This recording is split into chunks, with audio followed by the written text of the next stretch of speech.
What's next for Daniel Dubois? Where has he disappeared to, and what's his next move in a heavyweight division on the verge of chaos? The division is primed for an all-out war. Usyk's fight announcement is imminent. Anthony Joshua is gearing up for something massive, and Joseph Parker is itching to get back in the ring after barely breaking a sweat in his last bout. Yet, since Dubois' controversial withdrawal from the highly anticipated February 22nd fight against Parker, he has been completely MIA. Not a word, no updates, nothing. It's a total mystery. The moment the withdrawal was announced, the conspiracy theories started flying. Did Dubois bottle it? Did he get spooked by Parker's power and take the easy way out? Or is he hiding because the pressure of the spotlight became too much? And let's talk about that excuse. Grease in his eyes. Really? Since when do fighters pull out of major bouts over something so trivial? What's next? Timeouts for sweat? This whole situation stinks of weakness, and Dubois' credibility is now under serious scrutiny. After the withdrawal, Dubois' father, Stan, stepped in to defend his son. He claimed that a combination of swollen glands and an ear infection forced Dubois to back out. According to him, the doctor said Dubois could fight if he wanted, but after 3 rounds, he'd feel the effects. That explanation might seem reasonable, but then Frank Warren, Dubois' promoter, entered the scene. Furious that people were questioning the story. Warren was clearly unhappy about the online backlash, but can you really blame the fans for being skeptical? Dubois was set to face a prime contender in a career-defining fight, and then, silence. Is he truly injured, or was this a convenient way to dodge a tough opponent? The questions are stacking up, and unless Dubois himself addresses the situation, the speculation will only grow. His reputation is hanging by a thread. Do you know what? I couldn't give a flying fuck about any of that bullshit. I don't even want to hear it. The man was pulled out by the British Boxing Board of Control's doctor. End of story. Anybody who wants to look any deeper than that are morons. And the question is, pretty to be honest, Dan, is moronic as well. The doctor pulled him out. It's in writing. It's wrote to us. He cannot fight. That's the end of it. I couldn't give a shit about what they think, people, trolls and idiots. I know I've got my own eyeballs, I'm involved in the business, I know what I'm looking at, and I don't need some idiot who's sitting in his mum's bedroom having not left over his string vest, eating his pot noodles. And if he doesn't clear the air soon, this doubt will follow him for the rest of his career. Right now, the heavyweight division is moving forward, with or without him.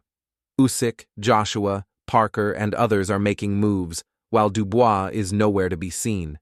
Is he gearing up for a return, or has this controversy derailed his momentum completely? The fans deserve answers. Until then, all we can do is wonder, where the hell is Daniel Dubois?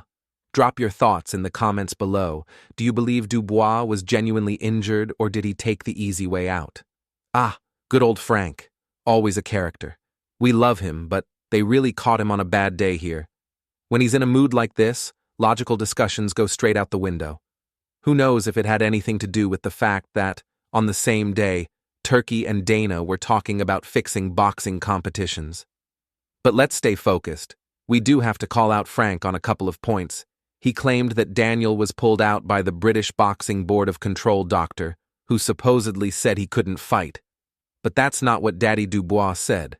According to Stan Dubois, Daniel's doctor told him he could fight, but that after 3 rounds, it would be a problem.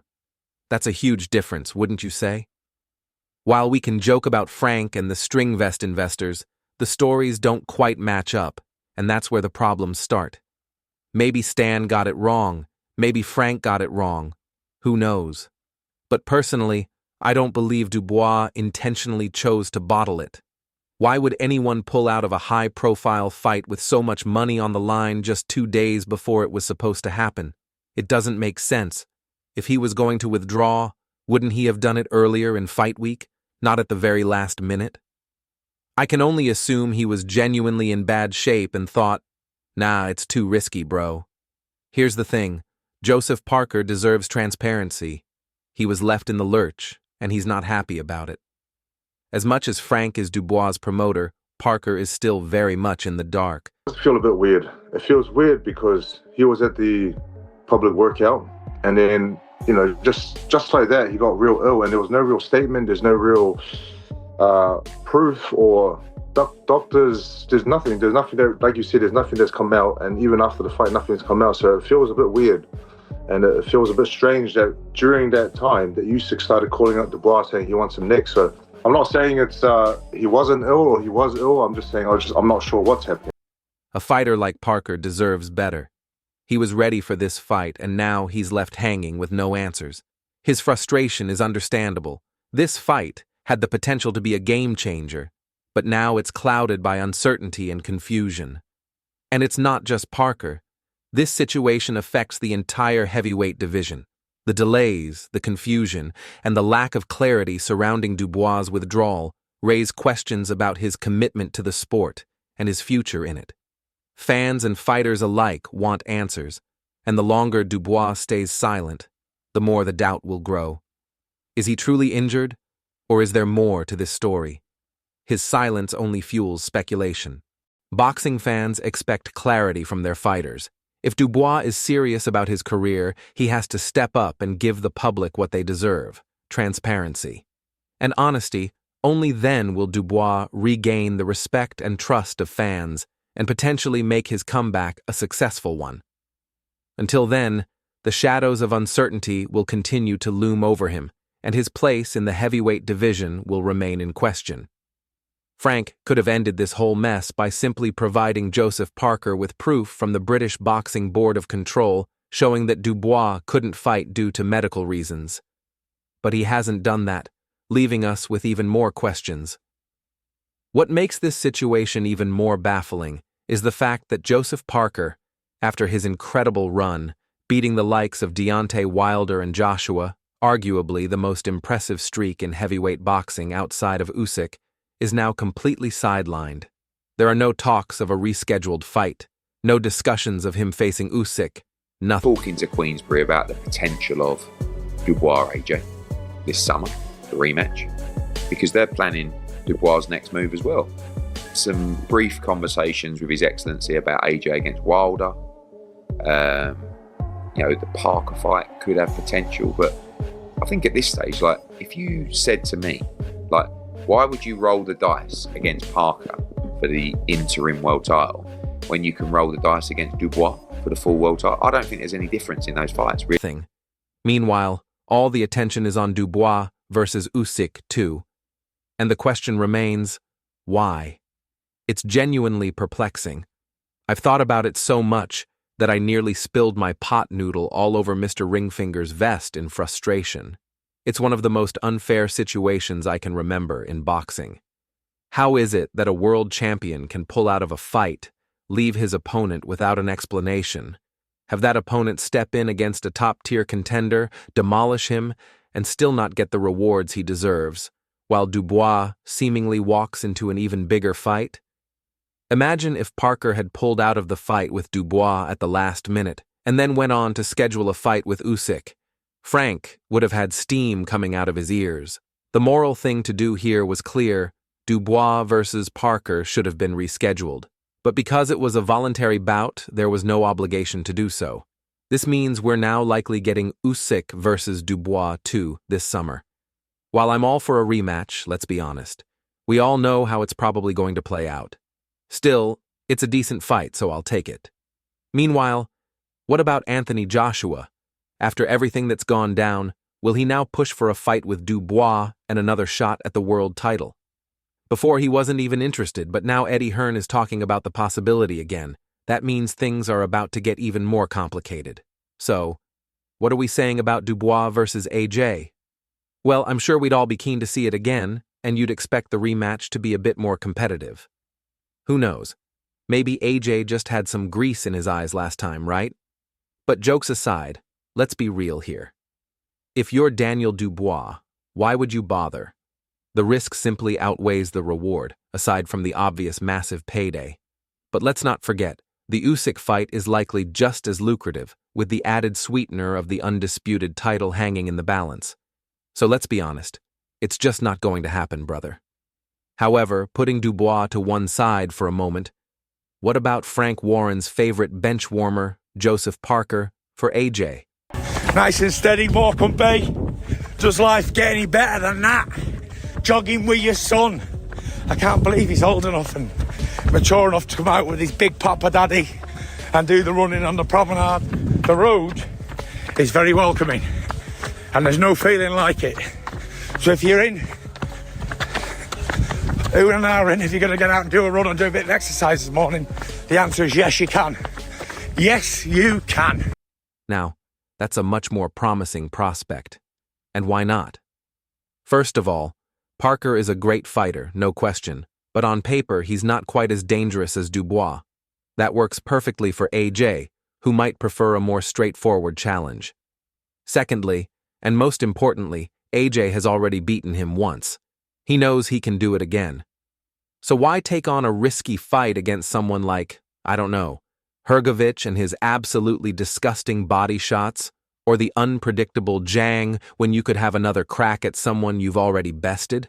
Plus, let's face it, Parker is actually a bigger name than most of the options left. It's pretty much a no-brainer, isn't it? Outside of that, though, Eddie Hearn has mentioned Deontay Wilder as well, which is a bit of a wild card. I mean, who even knows what Wilder is doing right now? There are rumblings from Malik Scott about setting up a fight with Francis Ngannou, which actually makes some sense for both men. Honestly, it's a difficult fight to pick a winner in. But then again, can Wilder be coaxed into an AJ fight? He's lost 4 out of his last 5 fights, 3 of them by heavy knockout. It's hard to see him taking that risk unless the money is right. And let's be honest, if a fight with Ngannou is on the table and the money is similar, I doubt Wilder will even entertain a fight with AJ. But hold on. What about Tyson Fury? He's been popping up lately, hasn't he? Clearly he's getting a bit bored of people not mentioning his name, so the motivational videos are back. It's like Fury's trying to remind us all that he's still here. But is anyone really buying into the hype now? It's all just adding to the chaos of what is shaping up to be a wild few months in the heavyweight division. Yeah, we know your game, Tyson. You ain't fooling anyone, bro. Just like back in the summer of 2020, when it seemed like you were all talk and no action. It's the same old story now. Tyson Fury has been playing the waiting game for years, and it's working, isn't it? He's probably getting itchy knuckles right now, waiting for the perfect moment to strike. When the AJ fight finally gets announced, expect Tyson to pop up, creating chaos, calling out every heavyweight on the scene, and getting the boxing world talking once again. It's a pattern we all know too well. Tyson loves to stir the pot, mixing it up with mind games and motivational speeches. But here's the thing. He knows exactly when to make his move. He's not stupid. When the time is right and AJ's fight is locked in, expect Tyson to be right there, waiting for his cue. He thrives in the spotlight, and if there's one thing Fury loves, it's drama. It's like he has an internal clock that ticks down to the perfect moment to capitalize on whatever fight is making waves. And with all the talk about AJ and Usyk, it's only a matter of time before Tyson comes barging in with his usual antics, stirring the pot and making waves once again. But at the end of the day, it's all speculation. If everything unfolds as expected, we're looking at Usyk and Dubois squaring off, with Parker or Wilder as potential opponents for AJ. But let's talk about poor Daniel Dubois for a second. He's been totally MIA since pulling out of his fight with Parker on February 22nd. That whole situation left him in a strange limbo. No news, no updates, nothing. It's almost like he vanished into thin air. And here's the kicker. We're in a time where the heavyweight division is about to explode. Usyk is gearing up for his next fight, AJ is on the verge of an announcement, and Parker is ready to go after his 2 big wins. Meanwhile, Dubois is nowhere to be seen. Where does he fit into all this? Rounds in the ring, but where's Dubois? What's going on with him? This was the fight that could have put him on the map, but instead, he's nowhere to be found, leaving fans and experts scratching their heads. Did he pull out because of fear? Did he lose confidence? Was it just a simple injury or something more? No one knows, and frankly, The silence is adding fuel to the fire. The lack of updates surrounding Dubois is deafening. Meanwhile, Joseph Parker has been out here making a strong case for why he deserves a shot at the top. The man has done what many thought was impossible, delivering phenomenal performances. Yet, he's left wondering when he'll get his next big opportunity, especially after Dubois left him in the lurch. The heavyweight division is moving forward without him, but Parker is right there, ready for the next challenge. The real question is, will Dubois ever step back into the ring and prove his worth, or has his chance passed him by? On top of that, it's clear that the boxing world's focus is shifting toward bigger fights. AJ is plotting his next move, Usyk is targeting undisputed glory, and Tyson Fury is always lurking in the background, waiting for his moment to pounce. Then there's Wilder, who might be in the mix for a future AJ showdown. But with all the buzz surrounding these other heavyweights, Dubois is just gone. In boxing, you can't afford to sit on the sidelines for too long. If you blink, you might miss your chance. So, who's going to step up and claim their spot in heavyweight history? Will it be Usyk versus Dubois 2, AJ versus Wilder, or someone like Parker or Wardley rising to the occasion? One thing's for sure. The heavyweight division is as unpredictable as ever. Let me know your thoughts below. If you enjoyed this breakdown, don't forget to hit that like button, subscribe, and drop your comments.